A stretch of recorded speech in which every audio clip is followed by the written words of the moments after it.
Welcome to Blood Island.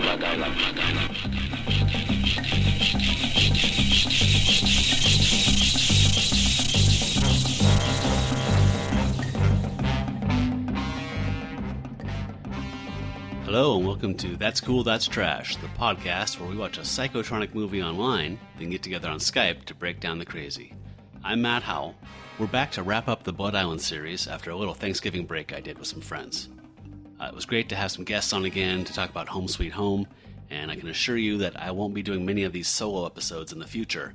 I'd rather farm out most of that work to contractors, if you know what I mean, so we'll be having guests on from here on out. Okay, so we ended the legitimate Blood Island series after Beast of Blood, but Blood Island wasn't done with us. Well, really, Eddie Romero and John Ashley weren't done with us, as Blood Island's no longer really in the picture. John Ashley was having a blast making these movies. He had said in interviews that these were the kind of movies that he liked to watch, so he was very happy getting paid to make them. It was a dream situation for him. Sam Sherman, the guy that got Hemisphere into making these horror movies, though, he was a little less than thrilled after the two sequels. But I get a little tired of them after a while. I think everyone's affection for those movies is based in tolerance. Sam Sherman, the guy who urged Hemisphere to get into making horror films, ultimately lost patience with him because they did make horror films, they just kept making the same one over and over again. Eddie Romero was planning a picture called The Beast of the Yellow Night as a follow-up to Beast of Blood. So you heard Eddie Romero in there saying that he was a little tired of making these movies over and over again. Romero and Ashley wanted to make a horror film that broke out of this mold they had established.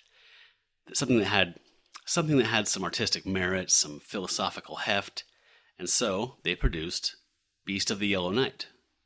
The Yellow Night is an art house version of the kind of lurid horror films they had been doing recently. So it's a little brainier, a little artsier.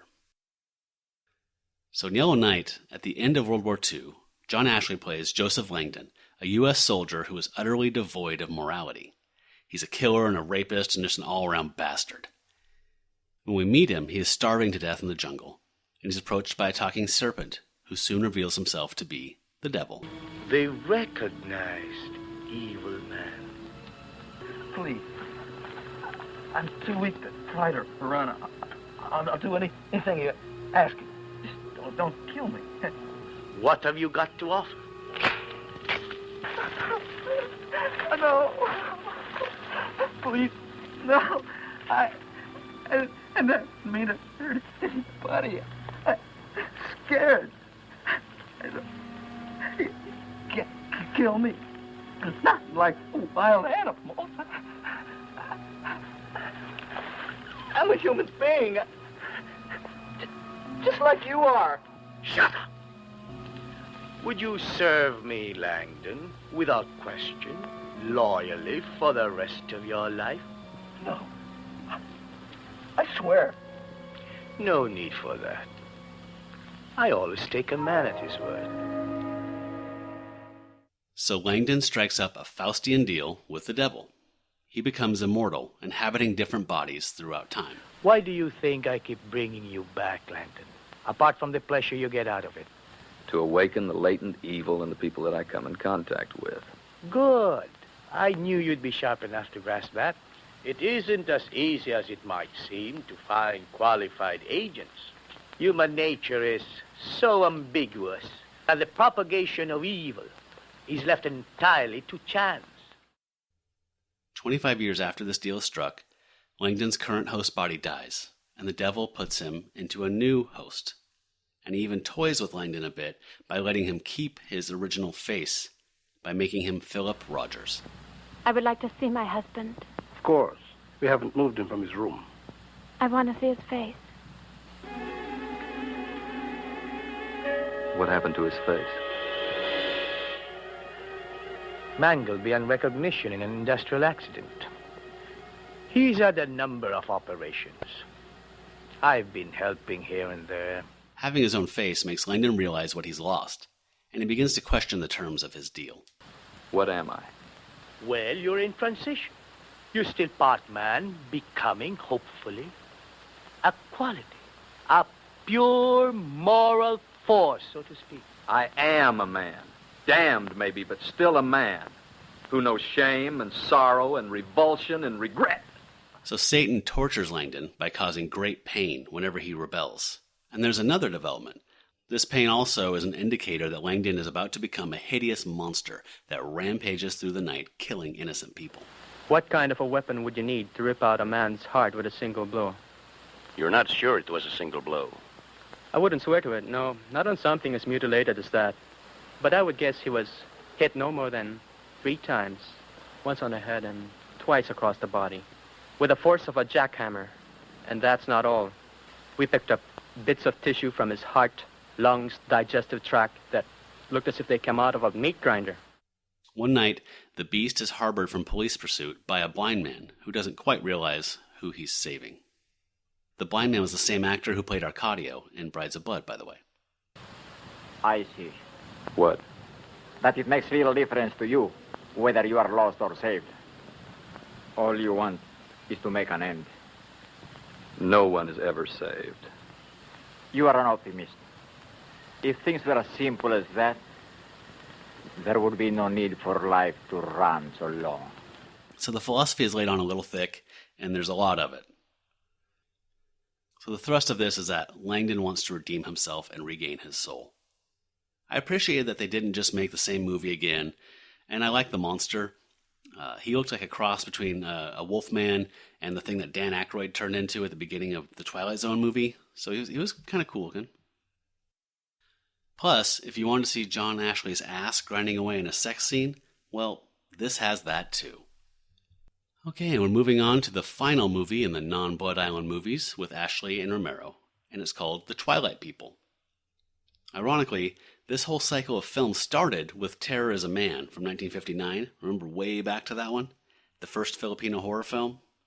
Well, just like that film, the last movie is also based on the island of Dr. Moreau, with a little bit of the most dangerous game thrown in there. So John Ashley is Matt Farrell. No relation to Jim Farrell from Brides of Blood, I assume.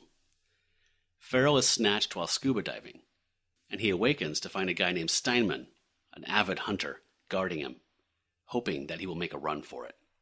Not well, you understand. Well enough to know he's going to try to make a break for it. A good, hard try. Huh, Farrell? And you'll be ready for me. I'm kind of a hunter myself. Jesus. That's why you kidnapped me. Oh, I didn't kidnap you. Dr. Gordon was the one. I'm just supposed to guard the merchandise. Who's Dr. Gordon? One of the greatest, most dedicated scientific minds in the world. Yeah. So Gordon is experimenting on animals to... Do I have to explain the plot of Island of Dr. Moreau again? I don't think so. But Gordon's going to. You are to participate in the single most important scientific event in the history of life on this planet. And I don't even get a formal invitation. I can't afford the luxury, Mr. Farrell. The world is changing rapidly, but man isn't.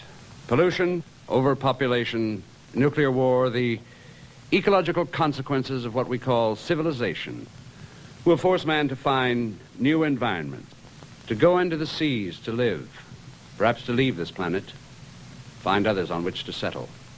We're simply not equipped. So this is all familiar territory plot-wise, so you know what you're in for with this. But I enjoyed this one for a couple of reasons.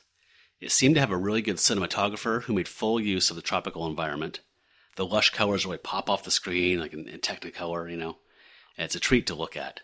Pam Grier plays Ayesa, the Panther Woman, if that's something that you're into checking out, young Pam Grier. But the greatest thing about this is the glorious, glorious music. Every goddamn song was amazing. That's why we'll be listening to selections from the score for the rest of this review.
good stuff, right? I mean, this is my sweet spot musically. Now, check this out.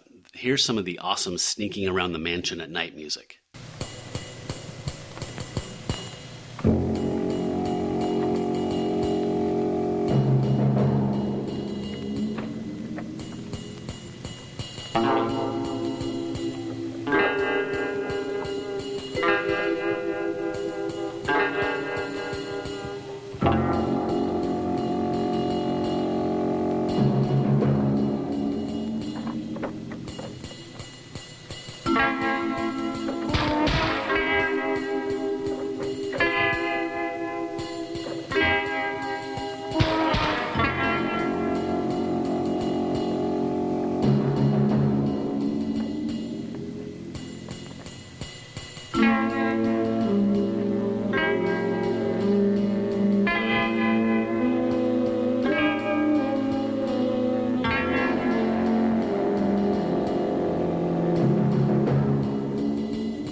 Yeah. Here's the love theme.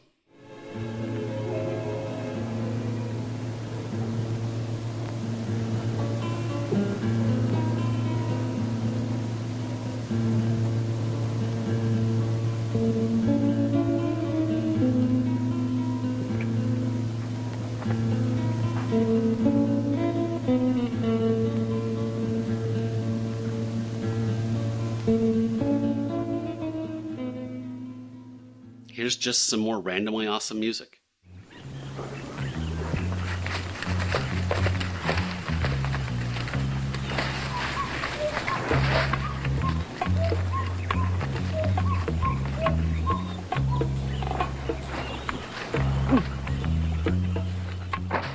This movie oozed amazing, amazing music.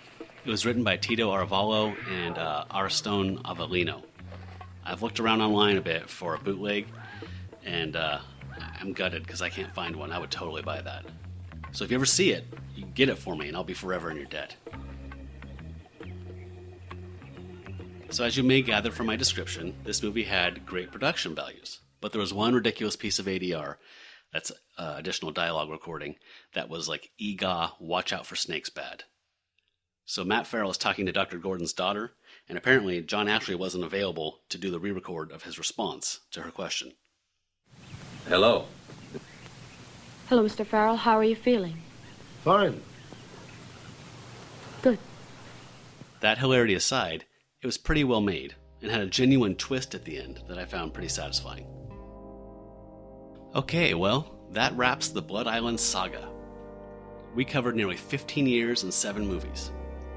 And you might be asking yourself, but Matt, what about Brain of Blood? Isn't that a part of these post-Blood Island movies? I don't think so.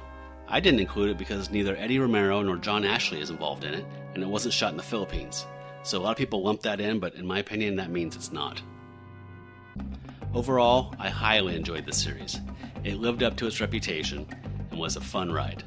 There's gratuitous nudity, very gratuitous gore, a nice sheen of late 60s, early 70s humid sleaze over the whole affair made this just a really juicy bit of entertainment. If that sounds like your cup of blood, then check it out. Thanks for listening. I'll be back soon with another episode with guests. For That's Cool, That's Trash, I'm Matt Howell. And you folks out there, stay trashy.